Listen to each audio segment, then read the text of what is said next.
Buffalo is favored by an enormous, ginormous, beefy spread of 16.5 points against Houston. The Texans are 1-2. Hey, but haven't looked quite as bad as expected this season. That one win coming against Jacksonville. So Jace or fade that the Bills covered this spread easily. Reid. Well, since I'm in studio here, this is the official answer, and the answer is no. I do not think they cover this easily. The reason being, and look, they're going to win this game, right? All signs point to them winning this game. But since 2010, guys, 5 games have been at around 16 and a half, and they've gone 2-1-1. So when you say easily, I'm going to fade that part. But Buffalo, what they looked like over the last couple of weeks, it's great. Houston has a rookie quarterback, probably the best rookie quarterback so far this season. No, that's probably not true. Maybe a little bit true. But yeah, I'm going to fade easily. But Houston's going to be in for a long day. Pearce, what do you think, dude? Big number, but they have the offensive firepower to clear it in a hurry. It is a huge number. I will chase this. They have the offensive firepower. The question is the defense. And they did give up 23 points in the first week, but a lot of that was because their offense was struggling. Then the next week, we saw the 35-0 win on the road. And then last week against Washington, they did give up 21 points. One was a garbage touchdown at the end, and then another was a 73-yard touchdown. So I don't think the Texans can get any more than 14 points. That means we need about 30 points from the Bills. They punted the ball twice last week. This offense is rolling. I don't think anyone doubts that they can get 4 touchdowns or 30 points, so I can go with them covering here. Jules, how about you, dude? 2 teams that are 2-1 ATS this season. Yeah, so, I mean, these big numbers, generally the cover doesn't get there. You know, the last 50 games that we've had essentially a 17-point favorite, and I know this isn't, it's floating around there, it's not officially 17. The favorite has gone 47-3 straight up, but they're covering less than 50% of the time. So I don't think anybody easily covers a 3-score spread in the NFL. The Bills are clearly going to win the game, I would assume. The Bills have been on the other side of one of those 3 upsets out of the 50, by the way. One of those favorites was Minnesota in 2018, and the Bills upset them. The other ones, if you like trivia, being the Jets beating the Rams last season, and then the year before, the Dolphins upsetting the Patriots to take the bye away from them in the final week of the regular season. The Bills are going to win. I have no idea if they're going to cover. I don't really bet these 17-point spreads. They're going to be up 20, 21 late in the game. Nobody's going to care if that backdoor happens or not. I think that the number's right on. It's going to be a 20-point game in the fourth quarter, and we'll figure out who covers. All right, well, it's too bad Jeff isn't here for this segment, because right now we're going to talk about Kirk Cousins. All right. Dang, Reid. Reid, this is your boy. He has looked great for the Vikings, but he's facing a Browns defense that sacked Justin Fields 9 times on Sunday. 9 times. Chaser fade that the Browns bring Cousins and the Vikings offense back to earth, and Cousins scores under 20 fantasy points. Ooh. Yeah, look, I don't know how I became the Kirk Cousins truther, but I guess I'm going to take that. I'm going to take that because if you take a look at what he's done so far this season, it's been great. But he's been in a lot of game scripts where it's allowed him to pass quite a ton, right? So for fantasy purposes, we like it. Look, Cleveland's defense looked really good, right? But part and parcel of that was that they were playing a rookie quarterback, and the Chicago game scheme and the offensive scheme was horrible. Probably the worst offensive scheme that I've seen since doing this or just watching football. So when you take that into consideration, look, Cleveland's defense has given up some points in previous weeks, right? They're not the stout defense that gets to the quarterback 9 times.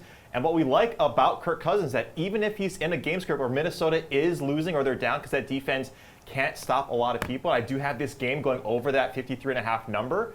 I do think Kirk Cousins keeps this going. Will he have... The only thing that I'm worried about, guys, is that the amount of passing to run ratio is not a Mike Zimmer type of offense. That's just not what they do. That might regress a little bit, but this defense isn't really stopping anyone, so I do think Kirk Cousins keeps us going. Jules, what do we think? Do we think he scores under 20 fantasy points? I think he scores over. I agree. Kirk Cousins has something going here with this Minnesota offense. They haven't played the best of defenses. This will be the best defense that they've faced so far, but it's not a daunting defense in any way. They have some good pass rushers. But Kirk Cousins has guys to get the ball out quickly to. He has good weapons. And we'll see how dinged up the backfield is. That's obviously another piece of this. But this is going to be a game that the Browns are going to have to put. Minnesota's defense is bad. The Browns have a good offense. They're going to score some points in this game. That means Minnesota's going to have to score to keep up. That means continuing to pass the ball like they have been. And 20 isn't exactly a scary number here. So I think Kirk Cousins just kind of keeps on keeping on and puts some fantasy points up.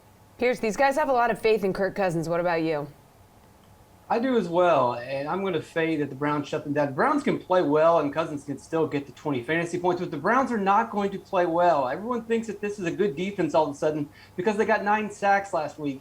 You know, an easy way to get sacks is to play a rookie quarterback that holds the ball too long. We all knew that Fields held the ball too long, and he did that, and he got sacked a bunch. It's the opposite with Kirk Cousins. Cousins has been blitzed more than any quarterback in the league this season, and he's dealing with a 25% pressure rate, and yet he's got a 2.2 pocket time. He's getting the ball out faster than just about anybody else. He's putting up monster numbers, dealing with a ton of pressure. So even if the Browns can generate pressure again this week, Cousins has proven so far that it's not really a problem for him. He's got plenty of weapons. He'll easily get over 20.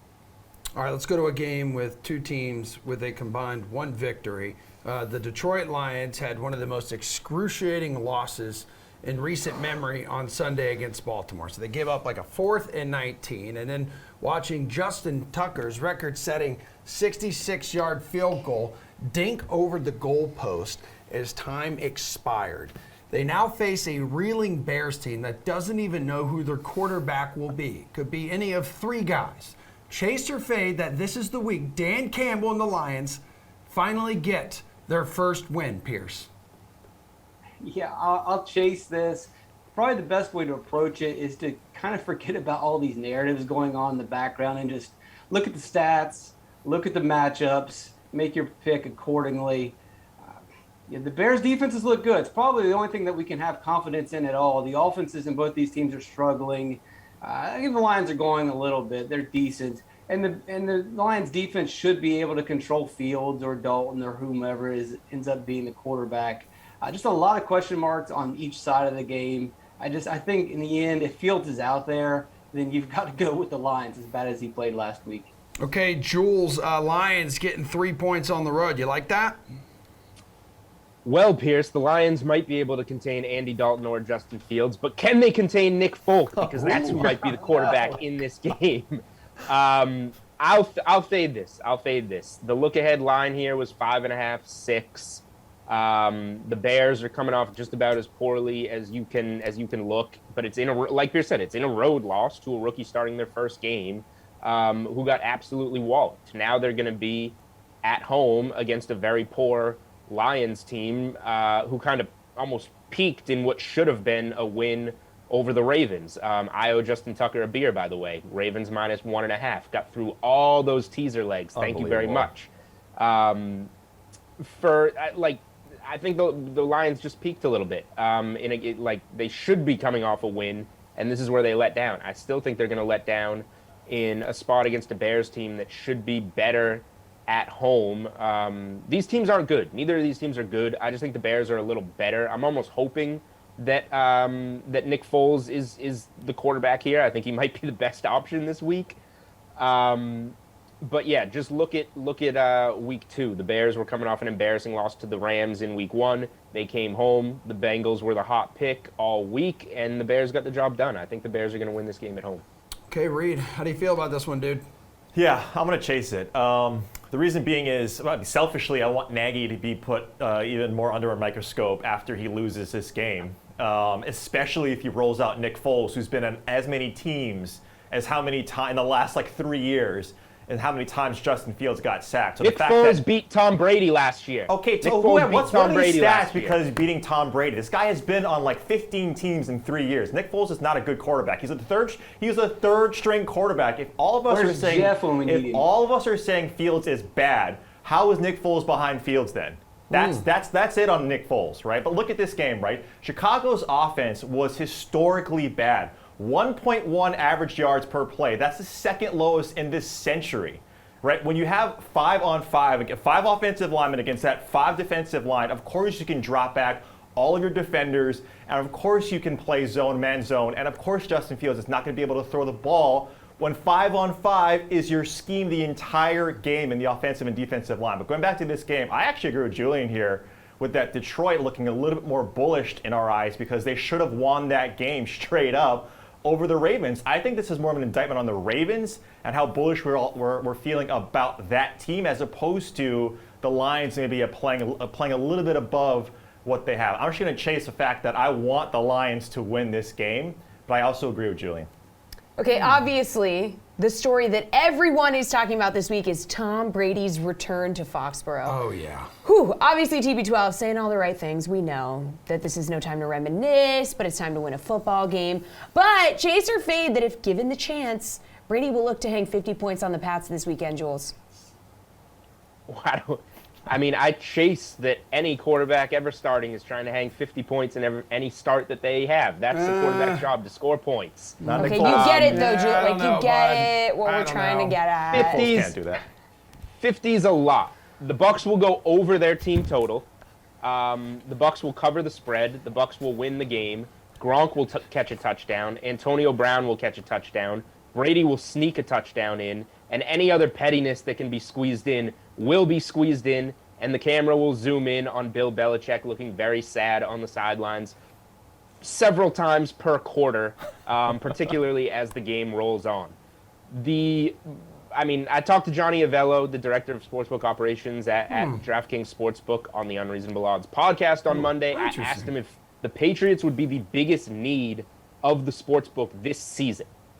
He said he didn't know. He didn't have an answer for me, but that it would be up there and that they will need the Patriots. This is going to be one of the most public sides in a recent NFL memory. And generally when that happens, you want to fade the public and be on the other side.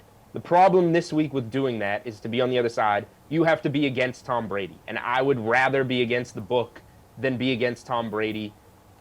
The Patriots are in a bad place right now. I will buy into the full public perception of this game. Tom Brady, I don't know. I'm going to call it, I've been calling it all week, 42-16 Bucs. So I'll fade the 50, I guess, but the Bucs are going to smash the Patriots on Sunday. Okay, Reid, what's your take? In bonus chase or fade, Belichick and Brady will embrace at midfield at the end of the game. Yes. Yeah, I'm gonna chase. They do like a little side, like they shake hands a little bit, but it's really like this really it's gonna bad. be so quick. It's gonna be so quick, right? They're gonna like brush shoulders. But yeah, I'm very excited for all of the rhetoric to come after the Monday morning quarterback for all the New England faithful to see when Brady does hang 50 points on this team. Absolutely, every single which way it's going to happen. And the defense could score 2 times in this game, right? Like the secondary is a liability with Tampa Bay, but when you have a rookie quarterback and no pass catchers outside of Jacoby Myers. And James White is hurt, so pass protection is going to struggle against this Tampa Bay front. Absolutely, 50 points is in question. All right, Pearce, what do we think? Let's fade this. As for the embrace, I think we'll probably see a Belichick Stone Cold Stunner at the midfield, just the kick to the midsection, and then the stunner, last break. Let's go.